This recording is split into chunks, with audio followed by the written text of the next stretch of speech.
Today we are going to discuss binomial nomenclature. What is binomial nomenclature? What are its rules and what are its importance? So bi mean two,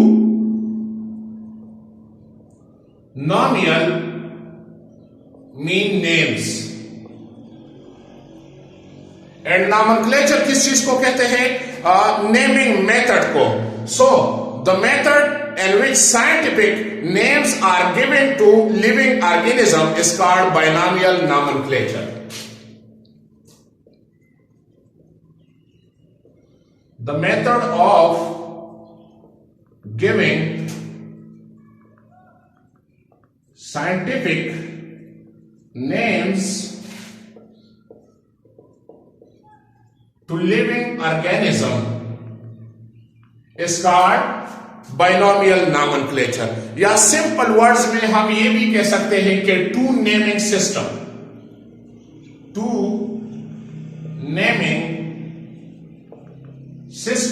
is called, उसको हम कहते हैं binomial nomenclature. For the first time it was introduced by Swedish biologist जिसका नाम था Carolus Linnaeus.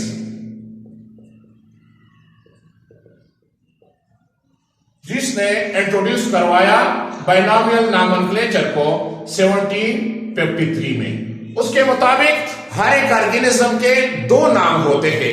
First name generic name होता है and the second name species name होता है. नाउ इसके रूल्स क्या हैं? फर्स्ट रूल इसका यह है कि printed in italic.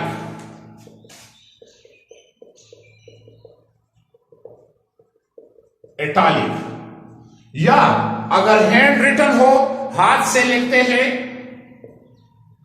Hand written, तो फिर इसको जो है अंडरलाइन करना है. Then it should be underline.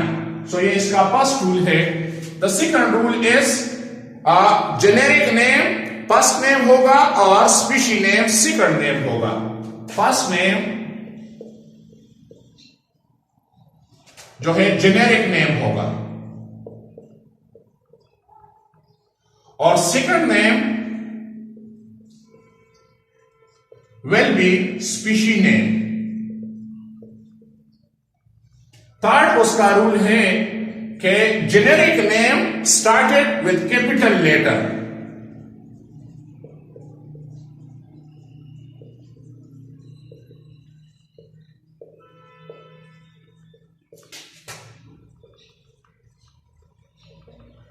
और जो स्पीशी नेम है एज यूजुअल स्मॉल लेटर से शुरू होगा. अभी मिसाल के तौर पर हम लेते हैं ह्यूमन बीइंग का, जिसको हम कहते हैं इंसान जो हमारे साथ है, Homo sapien. Now this Homo is generic name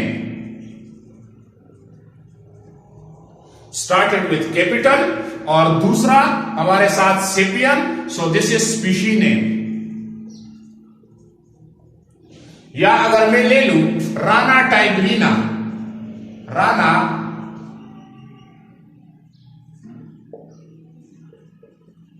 so Rana is genus name and tigrina is species name. या मैं ले लूं ब्रासिका कंप्रेस्टिस,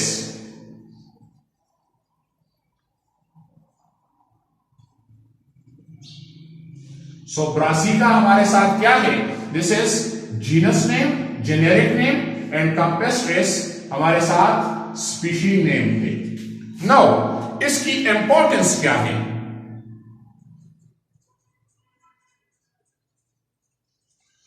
चूंकि मुख्तलिफ ऑर्गेनिज्म के मुख्तलिफ रीजन ऑफ द वर्ल्ड में मुख्तलिफ नेम्स होते हैं. मिसाल के तौर पर अगर मैं ले लूं, मैं लेता हूं ओनियन को, ओनियन.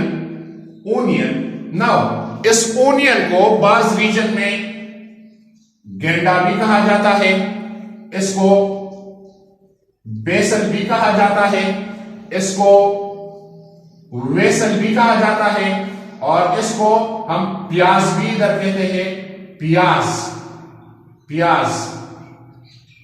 सो एक रीजन में तो लोग उसको पहचानते हैं, लेकिन दूसरे रीजन में या दूसरे कंट्री में गेंडा, बेसल, ओनियन, वेसल या प्याज इसको नहीं पहचानते।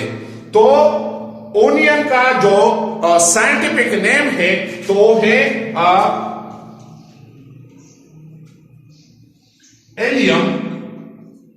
Allium cepa. Now this Allium cepa accepted all over the world. So इसकी फर्स्ट इंपॉर्टेंस ये है कि ये जो है स्पेसिफिक है।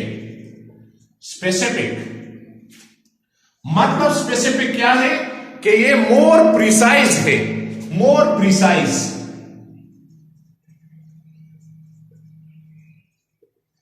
More precise. दूसरा इसका जो है यूनिवर्सल एक्सेप्टेंस है। यूनिवर्सल एक्सेप्टेंस,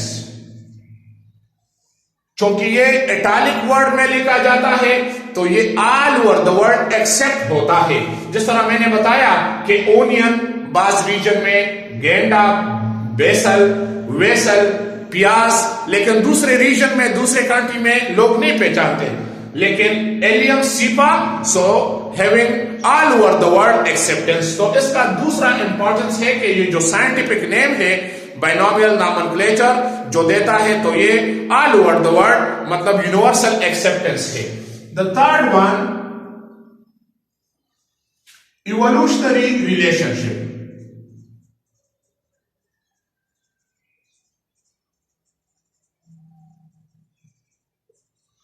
ये हमें जो है ये भी आइडिया देता है जो प्लांट्स और एनिमल्स है, जो ऑर्गेनिज्म है, उसका जो है एंटर रिलेशनशिप ये जो है हमें देता है। सो दिस बाइनोमियल नॉमेनक्लेचर जो साइंटिफिक नेम एक ऑर्गेनिज्म को मिलता है, एक ये जो है इजीली टू अंडरस्टूड और दूसरा ये मोर प्रिसाइज है, मोर स्पेसिफिक है, तीसरा इसकी यूनिवर्सल एक्सेप्टेंस है और ये ऑर्गेनिज्म का, प्लांट्स और एनिमल्स का हमें जो है एवोल्यूशनरी एंटर रिलेशनशिप के बारे में भी बताता है। सो this is about binomial nomenclature.